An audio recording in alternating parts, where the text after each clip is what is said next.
Good morning, all saints, and welcome to this edition of Lectio Divina. In this episode, we are going to be looking at the very first miracle that Jesus performs in John's Gospel, and it's called the wedding at Cana. And Cana was a place in Galilee.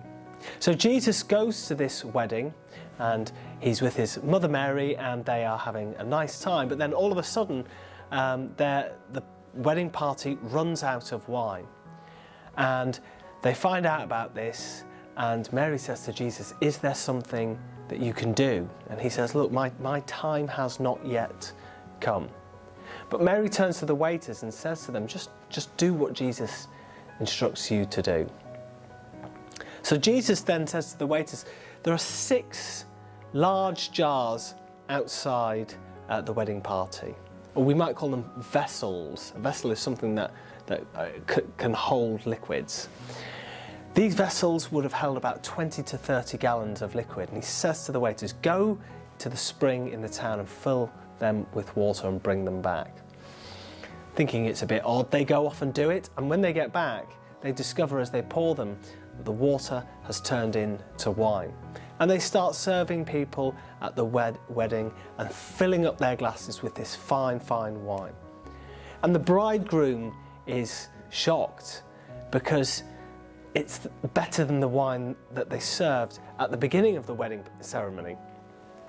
And everyone is surprised because usually what would happen is the nicest wine comes out first, and then later on the not so nice wine comes out. And it results in everybody having a really great time. And also for us, we see this first special miracle that Jesus performs. But what can we take away from this other than finding out that Jesus can perform miracles? Well, there are some things that we can apply to our own lives. Let's think about those large vessels that should contain liquid. They were empty. I want us to think sometimes in our lives where we feel a little bit empty, where we are like those vessels. And it's important because life isn't always smooth. Sometimes there's ups and sometimes there's downs, and sometimes we feel empty. It's a perfectly natural feeling, and it happens to absolutely everybody. But also, it's at those times where we have to renew our focus and think, how do we make things better, and who is going to help us with that?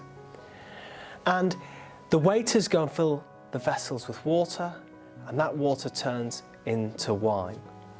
So the second reflection question is, where do we get our new wine from?